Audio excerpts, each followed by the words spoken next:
Herkese merhabalar. İyi ki bizimlesiniz bugün. Artık bu iletişim hatalarımızı keşfedelim, bilelim bunları. Bugün noktalama dediğimiz iletişim hatasından bahsediyoruz ve bu kendi eylemini bir seçim olarak değil de kaçınılmaz bir tepki olarak algılamaktır. Bu arada Aile Psikolojisi radyo programımızı takip etmeyi unutmayın. Şimdi gelelim ana senaryomuza. İki eş kavga ediyor. Birisi çıkmak istiyor, öbürü de diyor ki hayır sen fazla çıkıyorsun çıkamazsın.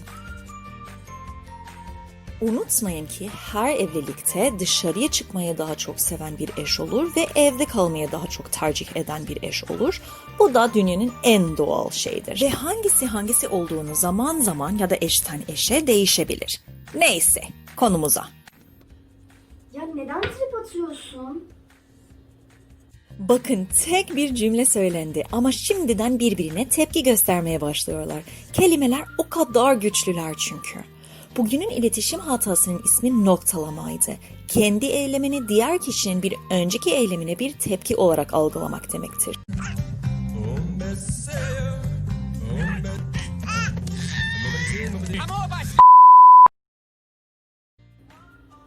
Ya neden trip atıyorsun? Hazır mısınız? İlk önce şöyle kaçınılmaz bir gerçek var. Her konuştuğumuzda sözlerimizle çeşitli şeyler ima ediyoruz. Onu mu giyeceksin diye sorsam belli bir şey ima etmiş oluyorum. Ya da anlattın kafam daha da karıştı diye söylesem ne ima etmeye çalışıyorum? Aslında bu kişiden kişiye değişebiliyor. Peki Özlem'in dediklerine baksak ne bulacağız? Neden trip atıyorsun dedi. Cem'in bir seçme gücüne atıfta bulunuyor. Oysa Cem trip atmasının sebebi Özlem olduğunu inanıyor. Ve dolayısıyla bunun kadar basit 3 kelimeli bir cümle ona inanılmaz ağır ve haksız gelecek. Onu nasıl sorabilirsin? Sana arkadaşlarımı görme ihtiyacımı iletiyorum. Her seferinde reddediyorsun. Yani buna sebep sen oluyorsun.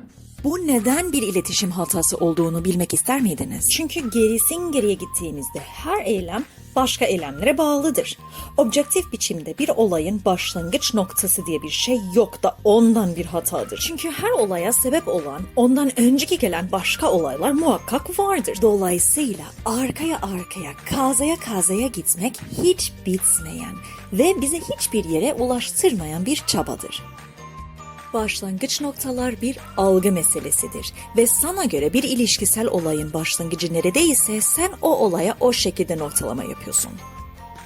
Sen arkadaşlarınla görüşmek istemeseydin, sen dışarı çıkmak istemeseydin, sen aileni evde yalnız bırakmak istemeseydin ben de sana böyle bir şey söylemezdim.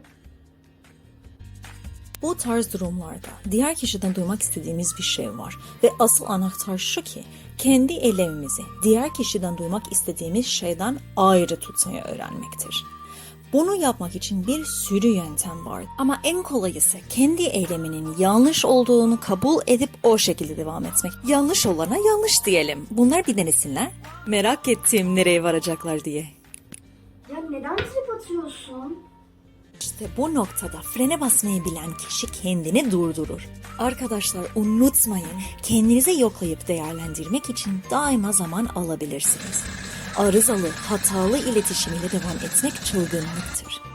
En son Özlem neden trip atıyorsun diye sordu. Cem de düşünmek için frene bastı.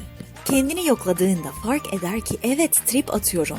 Anlar ki ben de kendi eylemimi yanlış buluyorum ve bunun farkındalığında daha olumlu ya da yapıcı bir yönteme başvurmaya başlar ve kısır döngümümüzü kırar. Evet, trip atıyorum ve orası doğru değil. Orası ilk adımımızdı.